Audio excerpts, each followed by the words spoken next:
Good evening. Today we'll be studying the 13th and final chapter of Hilchot Gerushin, and this chapter will be a continuation of the previous chapter, and will continue to speak about testimony in regards to a deceased husband. And Harambam will close with something extremely interesting and the reason for why we are more lenient in regards to helping a woman get out of her aguna status, as we mentioned in the previous chapter. Chachamim were extremely considerate in regards to a woman and her situation in the situation in which her husband isn't found, and we accept testimony from people that we do not typically accept testimony in regards to this. For example, a goy who speaks casually, not in the context of testimony, is believed, as are other women, aside from the five women whose presumption is that they dislike each other. For example, a shifha, another woman, an eved, or ed mipi ed, or ed mipi eved, or ed mipi shifha, or ed mipi kerovim, are all accepted in regards to to testify that a husband has died. Again, in order to help the women marry someone else and not stay alone for the duration of her life. Hilchot Gerushin, Perek Yod Gimel, 13th and final chapter of Hilchot Gerushin. Halacha Aleph. Ha'isha she'amra leba'alah, gerashtani bifnei peloni ufloni, ובאו אותם העדים והכחישוה. ואחר כך הלכה היא ובעלה, ושלום בעולם, ובאה ואמרה מת בעלי, אינה נאמנת. שזו הוחזקה שקרנית, ורוצה להישמט מתחת בעלה. If a woman says to her husband, "You divorce me in the presence of so-and-so," and then these same witnesses come and contradict what she said, and if she and her husband thereafter go to some place, presuming there's peace in the world, and if she comes back and claims that her husband died, she is not to be believed, because her presumption is that she is a liar, and she is simply trying to escape and slip away from her husband. But ed ehad ve'idla shemet ba'ala lo tinaseh shema hi sachra oto ve'im niset lo tetzeh shehareh yesh lah ed. Then if one witness comes and testifies that her husband is in fact dead, she may not remarry, because she may have hired him to testify for her. But if she does remarry, she doesn't need to leave that marriage, because she has a witness. And as we mentioned before, we do rely on one witness in regards to a husband's death. So in this case, again, she from the outset should not marry someone else, because we suspect that she hired him and paid him to testify for her. But if she did marry a second guy, she doesn't have to leave, because again, we believe this one witness that came forth. So too, if the world is in a state of war, and she came and said, "Met ba'ali b'milchama," my husband died in the war, she is not believed, even though they may have had the husband and wife may have had a good relationship. Because she'll conclude and rely on a situation that many people die, that namely war. V'tomar met, and she'll claim that he died.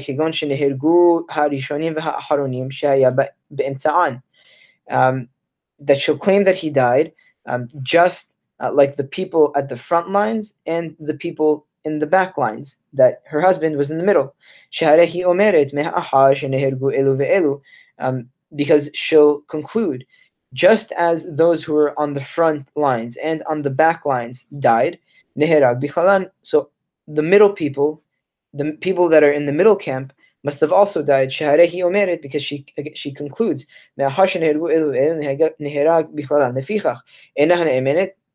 as a result, she is not ne'emenet.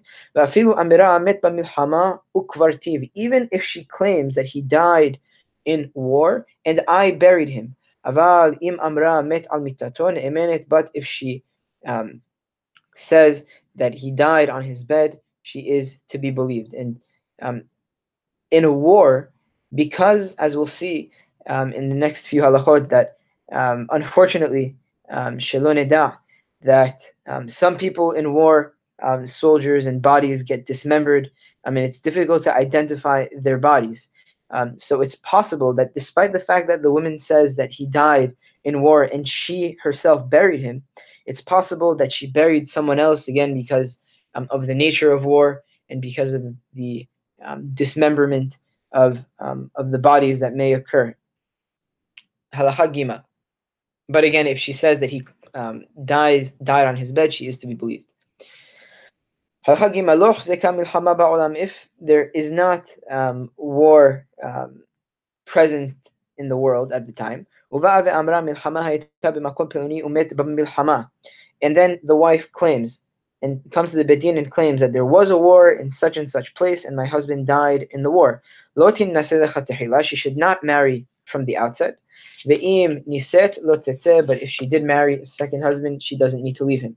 Vechen ha'isha she'amira met ba'ali tachat hamapolet. So to a woman that says my husband died because he was under a collapsed building, enah ne'emenet. She is not to be believed. Vechen im haya shiluach nechashim ve'akrabim. So too, if there was an outbreak of snakes and scorpions in a certain place, the amra neshachon nahash or akrab umet, enah ne'emenet, and she claims that my husband was bitten by a snake or by a scorpion and he died, she is not to be believed. Because she might conclude and rely on the majority of people that died because they got bitten, but there isn't anything necessary there isn't anything necessary for her to reach the conclusion that in fact her husband is the one that died. Amra Amra asinu ishenu alenu bayit o me'arav humet va'ani nitzalti. If she claims that there were people that blew smoke into our house or into our cave on me and my husband, and he died and I was saved, and she is not to be believed. Keshem shena'asa la nes, kach na'asa lo nes. Just as she claims that a miracle was done for her, in through that miracle she was saved, so too the court says and reasons that just as a miracle was done for her, so too a miracle was done for him and he was saved as well. If it was a year of famine, the amra met ba'ali and she says that my husband died, she is not ne'emenet. Met ukvartiv ne'emenet. But if she claims that he died and I buried him, she is ne'emenet. In contrast, again, to the war, because in this case there isn't the doubt or suspicion that the husband's body changed so drastically that his wife wouldn't be able to recognize him. Again, in contrast to identify him. Again, in contrast to war, that a body may have been dismembered and it would be hard to identify. Amra naflu alenu goyim or listim. If she claims that there were goyim that came upon us, or robbers, or thieves, and he died and I was saved, she is believed and because typically robbers or goyim don't usually, if they come and attack a group of people, they typically won't kill the women. And this is, again, she is believed because typically when a group of people attack another group of people, they don't kill the women, and we don't assume that just as she was saved, her husband was saved as well. Rather, we do believe her in this case.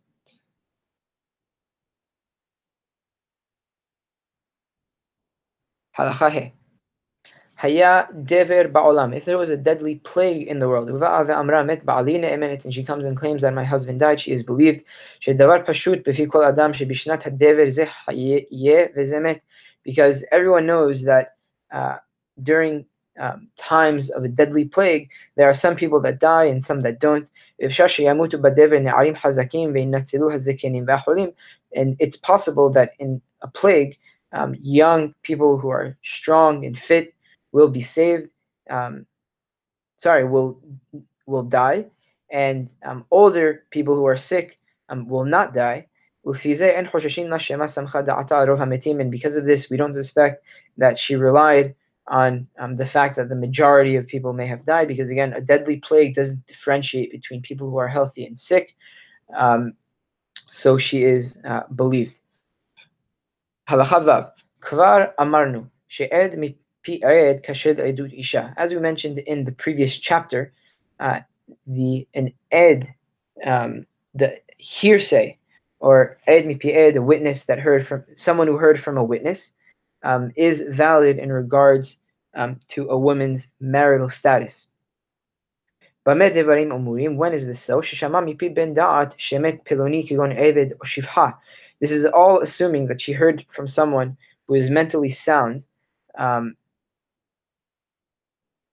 for example, a servant or a female servant. But if the person who is coming to testify heard it from someone who is mentally incapacitated or a minor, he cannot testify, and we don't rely on what he said. Halacha zayin shah minatinokot shehem omerim. If someone heard from a group of young children that they say the following: Achshav banu mehesped peloni, kach vekach safdanin hayusham, ufloni hacham ufloni ala achal mitato, kach vekach asu b'mitato. If again someone heard from a group of children that say that we just came from the eulogy of so and so were the people who eulogized him, and so was the hacham that was present, and so carried the coffin, and this is what they did with the coffin. This person who heard it from this group of children can testify from what they say, and anything of this sort, and the women can marry someone else. Israel Shamar Harakdi Peloni Harezotinase Alpiv. A Jew who said the following: I have killed so and so. A woman may marry as a result of what he said. Because the rule is that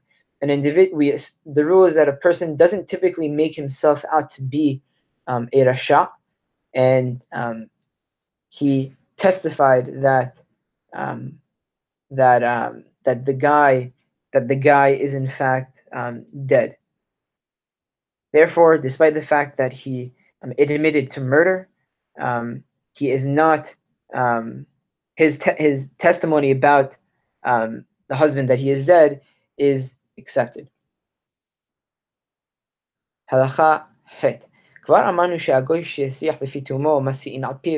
we mentioned in the previous chapter, a non-Jew who was speaking innocently in regards to a husband who died, his testimony is accepted in regards to a woman's marital status. Ketzad, how so? If a goy was talking casually and said, Oy lifluni shemet, kama ne'ehaya v'chama tova asa immi. If the goy again says the following: woe unto so and so that he died, he was such a great guy, and and he did such great things with me. Or if he says casually, if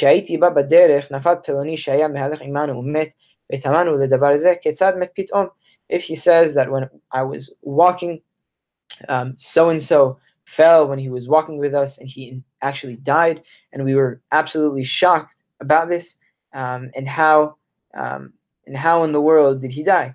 Anything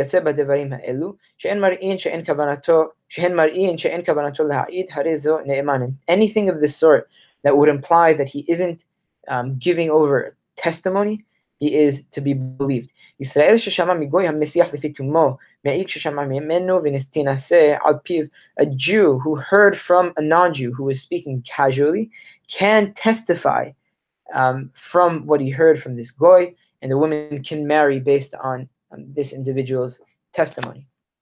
Halakha Bameh devarim amurim. When does this apply? Shelo hayata sham amatla b'sichat hagoy. This only applies when the goy didn't have a reason to lie or some type of ulterior motive. Shema lo yitkaven ela davar acher, because perhaps, because again we presume that if he didn't have an ulterior motive,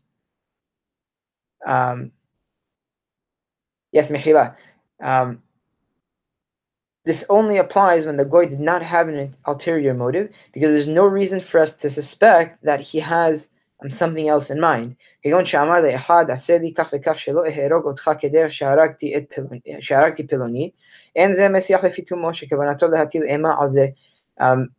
for example, if someone said to someone else, do whatever I tell you, or else I'll kill you just like I killed so-and-so, this person is not in fact testifying innocently, because his intention is to intimidate the other person. So too, if we heard from the courts of goyim that say that we killed so-and-so, and ne'emanin, we do not accept this as testimony, because our presumption in regards to courts of goyim is that they lie in order to intimidate other people. By the way, this is extremely, extremely interesting and telling about the court systems of the goyim. So too, anything of this sort.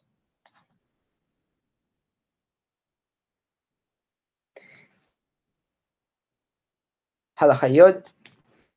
If there was a goy who was talking casually at first, even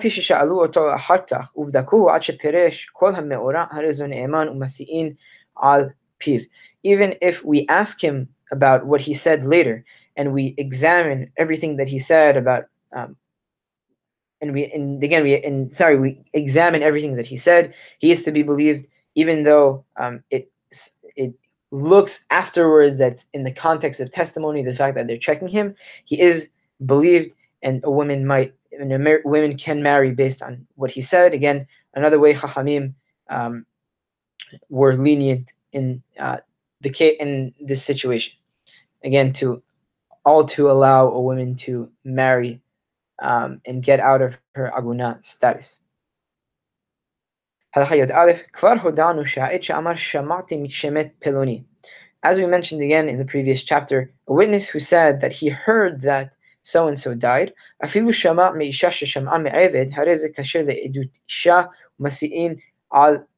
even though he heard from a woman who heard it from a servant, he is valid to testify in regards to a woman's marital status, and she can marry based on what he says. Avad im amar ha'ed o ha'isha o ha'eved met peloni va'ani itiv shemet. But if the witness or the woman or the servant say, so-and-so died and I saw that he died, we ask him, and we ask him, how did you see, and how do you know that so-and-so died? If he testified with a clear, he testified clearly, and clearly showing that the individual died and that they're telling the truth, they are believed. But if they testified in regards to a situation that the majority of people would die, not necessarily that this individual himself did die and that they saw him die, and the woman cannot marry as a result of this type of testimony. Because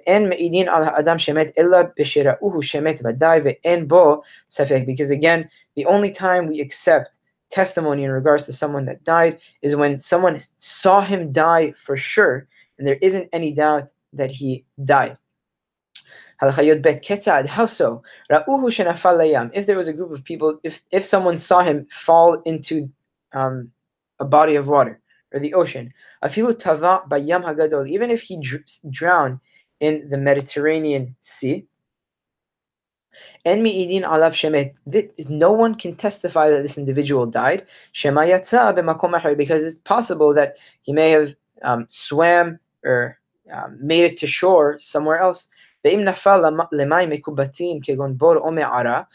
But if he fell into a smaller body of water, or a body of water that's bound, for example, a pit or water inside a cave, she'omed ve'ro'eh kol sevivav, that someone who is standing there sees everything, that sees the entire surrounding, and they waited until that individual died, and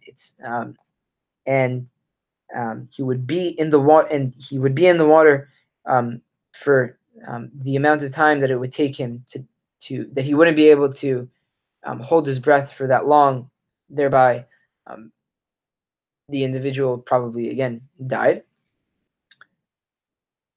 And again, he went underwater for a long period of time and didn't come up. That individual who was watching can testify that they died, and his wife can marry someone else.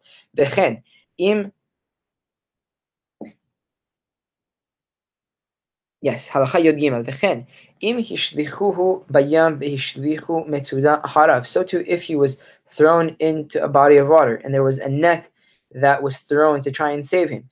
And what the net caught and what was brought back is a limb that without which that individual would die. The people who saw it can testify that he died, and his wife may be married as a result of this type of testimony. If someone saw that another individual fell into a lion's den or a pit of tigers or anything of this sort, and they cannot testify for him. It's possible that the lions or the tigers did not eat him, similar to a little bit reminiscent of the story of Daniel. If he fell into a pit with snakes and scorpions, or into a furnace, fiery furnace, or to a boiling cauldron with wine or oil, or if his neck was cut, in which the esophagus and trachea would be totally cut, or the majority of them would be cut. In all of these cases, if that individual got up and ran away, we can testify that he died, because he is definitely going to die, even though he got up and ran away, even though it's highly unlikely that he in fact would. But again, his end is that he will die, according to the halacha. So to anything that it is highly, highly unlikely, almost impossible that that individual will continue to live. Rather, that individual will die a short time after. Anyone can testify in that type of if he witnessed that type of situation. Halacha tetvav. Ra'uhu tzaluv, if they saw him hung. V'ha'of ochel bo, and they saw the birds eating him. Af al pi shedekaruhu o yaru bo chitzim, even though he was stabbed, or there were arrows that were shot at him. Eno me'id alav shemet, one may not testify that he died. Im ra'u ha'of ochel b'makom she'nefesh yotze'a benetilato, כגון מוחו או ליבו בני מאב, הרי זה מעידין עליו שמת. But if they saw the birds eating places in which it would for sure be clear that he died, for example, if the birds were eating at his brain or his heart, or any of his inside organs, anyone seeing this can testify that he died. Halacha tet zayin. Ed אחד שאמר, ראיתיו שמת במלחמה או במפולת או שטבע בים הגדול ומת, וכיוצא באלו מדברים שברובן למיתה. One witness who came and said, I saw that he died in the war, or in a collapsing building, or that he drowned in the sea and he died, or anything of this sort, that the majority of which an individual in this situation would die.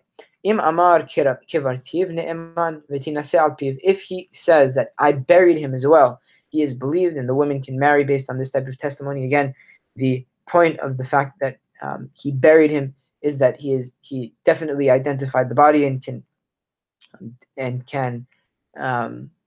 and based on that, we allow the women to marry someone else. But if he didn't say that he buried the individual, the woman may not marry from the outset. But if she did marry, she does not have to leave her husband. And it's not like the situation, because again, this is in the case of one witness.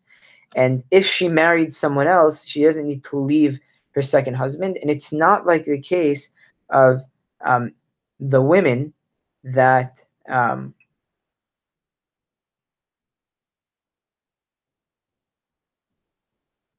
yes, because this witness doesn't have any interest in the husband dying, and it's not like yes, and it's because yes, the one witness doesn't have any interest in the husband dying, therefore she doesn't have to leave the second husband.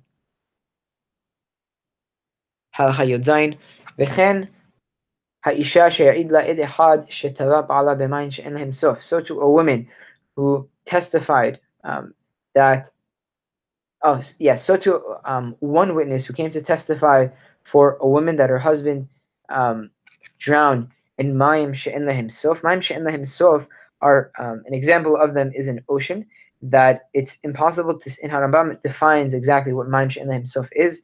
In Pirush HaMishnah Masechet Yevamot Perek Tet Zayin, mayim she'en lahem sof is a body of water that from one viewing point it's impossible to see the entire body of water. So again, one person who came to testify for a woman that her husband drowned in a body in mayim she'en lahem sof velo ala, and he did not come up. Avad zichro v'nishtaka shemo, and his remembrance was lost and he was totally forgotten. This woman cannot marry someone else based on this type of testimony, as we mentioned. But again, if she did marry, she does not leave her second husband. Even if the goy was talking casually, and says that so and so drowned in the water, and she married based on this testimony, she does not need to leave the second husband. But if a sage ruled that this type of woman can marry from the outset, we put him in nidui, and nidui, again, as we mentioned in the previous chapter and in Hilchot Talmud Torah, is we distance this individual socially, and the reason why is because he ruled not according to the halacha, as the halacha is that she cannot marry from the outset, and again, because he ruled contrary to the law, we put this sage in nidui. Halacha yod het. Metza'uhu harug omet. If we found an individual that was murdered, or if we find him dead. Im padachto v'chotmo ufarsuf panav kayamin v'yikiruhu bahen shu peloni me'idin alav, and his forehead, nose, and face are still intact, and we recognize that he is so and so. We can testify about him. V'im nital ahad mi'elu. But if one of the things that we mentioned, again, the forehead, nose, or face was taken off, and isn't present in his body when we find him, even though there are signs on his body and on his possessions that can indicate that this individual is in fact who we think he is, and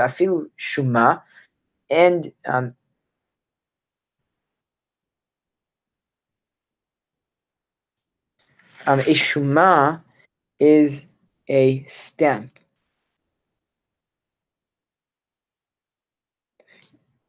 No, mehila. Yes, a shuma seems, I think a shuma, yes, a shuma is a type of birthmark, or a type of mold that would clearly indicate that this individual is who we think he is. And me'idin shema aher, we do not testify, again, if his forehead or nose or face are not intact, even if there are other things that can indicate that is who we think he is. Again, we don't testify based on this because it's possible that it's someone else. When is this so?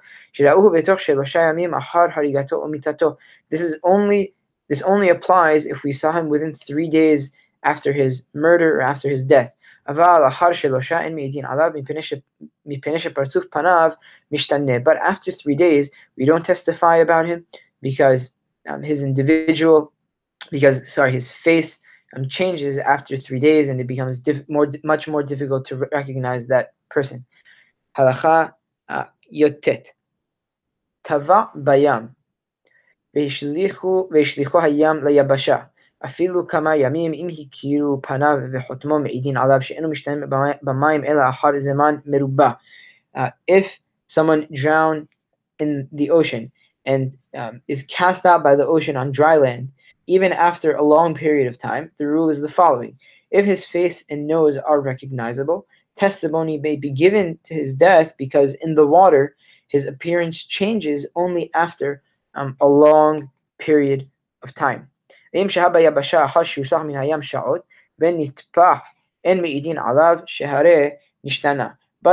after he was cast out of the sea and he is on dry land for 12 hours and becomes swollen, no testimony may be given in regards to his death because his appearance has undergone a type of change. When we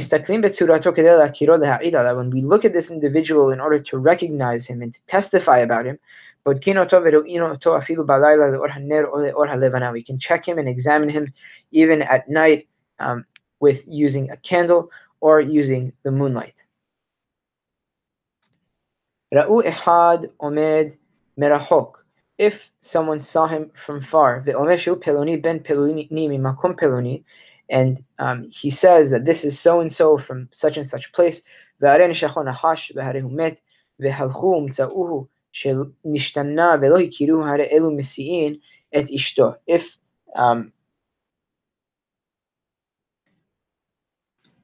yes, if there are people standing at a distance and say that that he is that some individual is so and so, the son of so and so from such and such place, and he was stung by a serpent and died, bitten by a serpent and died.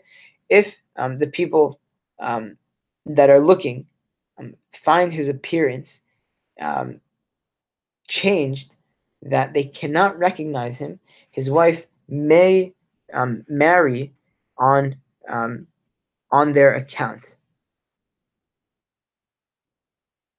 because they recognized him before.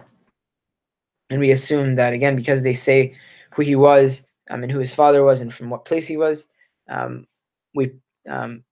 they are believed to, again, let this woman marry someone else.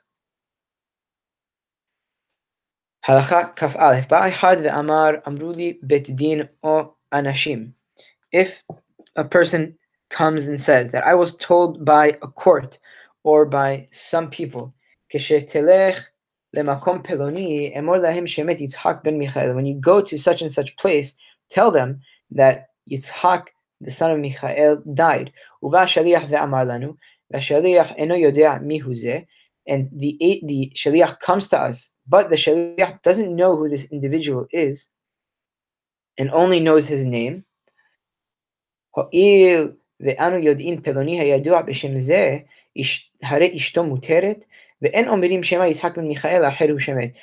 of the fact that we know who the individual who he says is, his wife is permitted to marry someone else, and we don't say, and we don't suspect that there's another Yitzhak ben Michael that died. And again, obviously, the name is given as an example, but again, the point is that if someone comes from another place and is told to tell the court of the locale that he's coming to that so-and-so died and explicitly says his name, if the court knows who he is, his wife is muteret. Halacha kavbet. יצא ישראל וגוי מעמנו למקום אחד. ובא הגוי והשיח לפי תומו ואמר, איש שיצא עמי מכאן מת, מסיעין את אשתו, ואף על פי שאין הגוי יודע אותו האיש, והוא שיאמר כברתיו. If a goy and a Jew left together to another place, and the goy, when he came back by himself and spoke casually, again, not in the context of edut, he says, the guy who came with me to such and such place is dead. The woman may remarry, even if the goy did not know the dead person, provided that the goy adds that he buried him.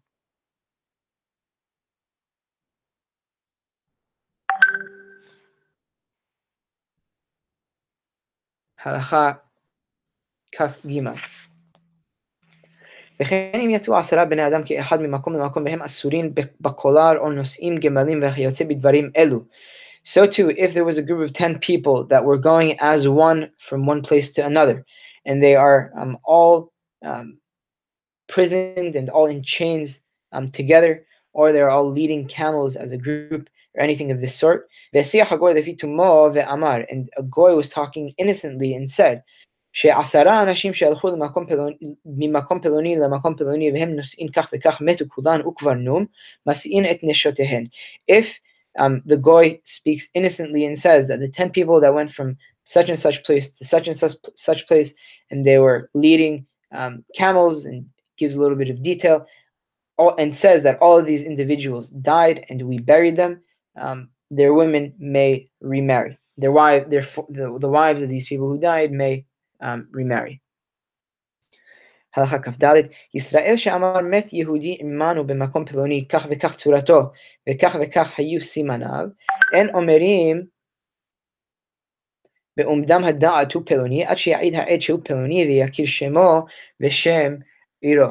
If a Jew says that a Jew who was with us died in such and such place, his features were such and such, and his identification marks were such and such, it cannot be said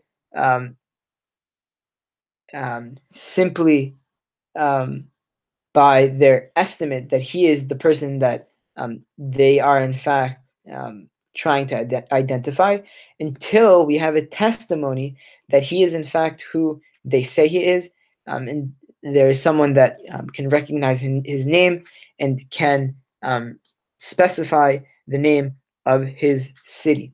אבל אם אמר אחד יצא עמנו מעיר פלונית ומת, מחפשים באותה העיר, אם לא יצא משם אלא הוא תינשא אשתו. But if the witness says that this guy went with us from such and such city and died soon after, an investigation is made in that city, and if it's found that no one except the guy who they claim died left, his wife may remarry. הלכה כ"ה, מצאו כתוב בשטר. If it's found written on a certain document, met ish peloni ben peloni, או נהרג איש פלוני, ונודע שזה כתב ישראלי, הרי זאת תינשא אשתו. If, again, we find on a document that such and such, the son of such and so is dead, or has died, or was killed, and we know and we recognize that this writing is the writing of a Yehudi, the person's wife who is said to be dead on the document may marry someone else. וכן מי שנשתתק, so to someone who became mute, ובדקו אותו כדרך שבודקים לגיטין ונמצאת גופו דעתו מכוונת, וכתב שמת פלוני בן פלוני, סומכים על כתיבתו ותינשא.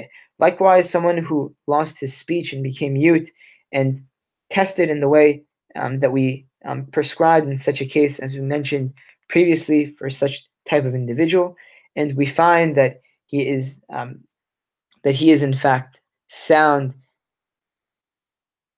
Yes, and we find that he is in fact sound. As we mentioned, this check in Perek Bet, that we check if and see. Yes, it's Perek Bet, Halacha Tet Zayin, I believe.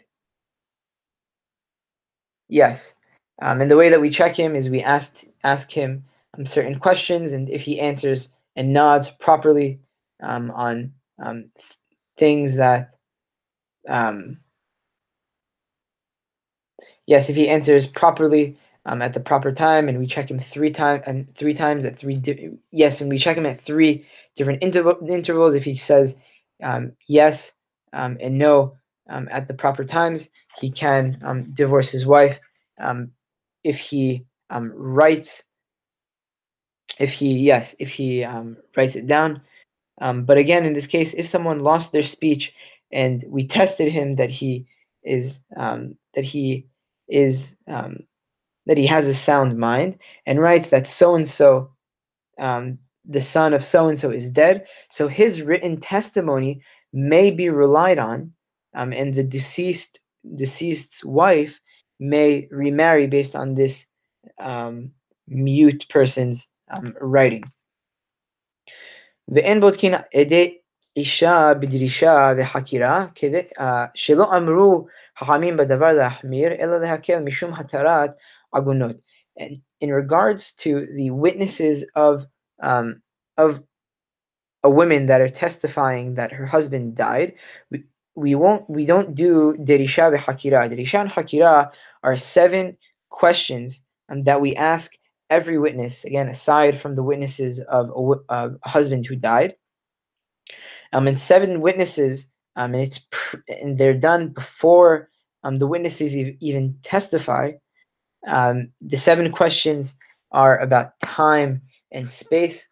5 questions are asked about the time of whatever they're testifying about, and 2 questions are asked about the place of what they're testifying about. So we don't examine the edim of a deceased man that are testifying on behalf of a woman with again, we don't examine them with dirisha v'hakira, these 7 questions, because Hachamim only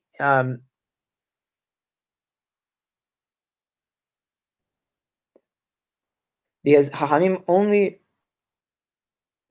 Hachamim in this case ruled to be lenient as much as possible in regards to changing a woman's marital status and to allow her to remarry.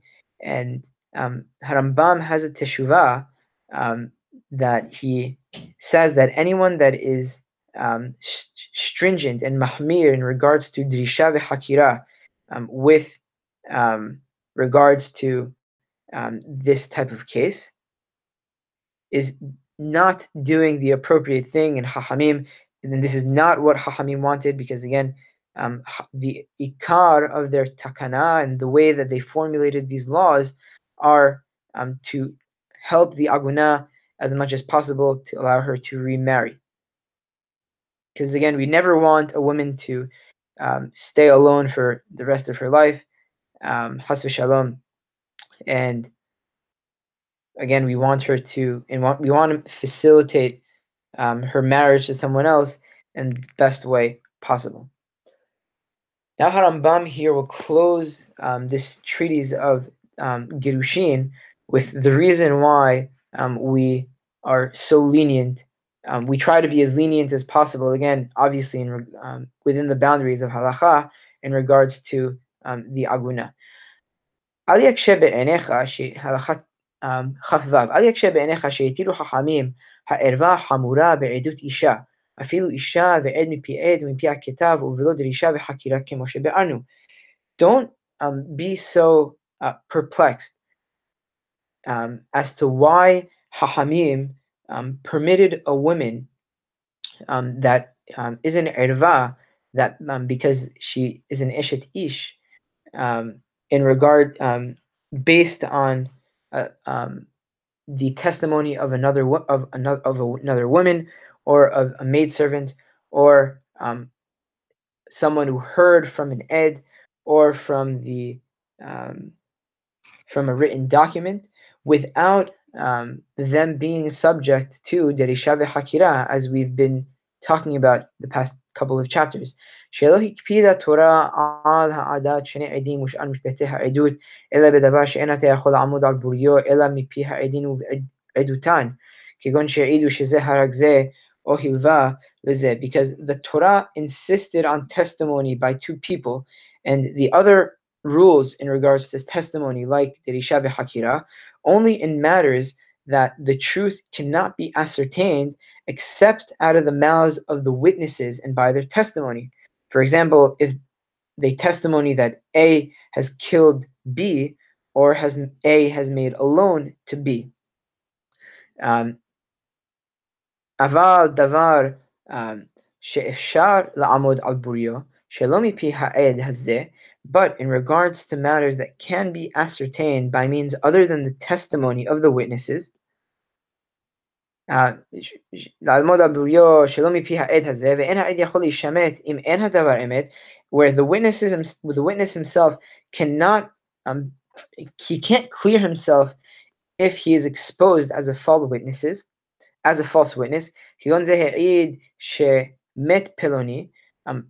in the case that he testified that so and so is dead. Again, obviously, if so and so is not dead, he can come back, and this aid would be totally exposed. And again, it's not just something based on the witness, because again, if he is alive, it's an externality that, and it's another way. It's a way for the court to find the truth. Again, not simply based on whatever the witnesses say. The Torah was not particular about it, because in such cases it is uncommon for a witness to testify and lie for such a falsehood, again, that he'll be exposed. לפיכך הקלו חכמים בדבר זה והאמינו בו עד אחד מפי שבחה ומן הכתב עובדות דרישה וחקירה, כדי שלא יישארו בנות ישראל עגונות.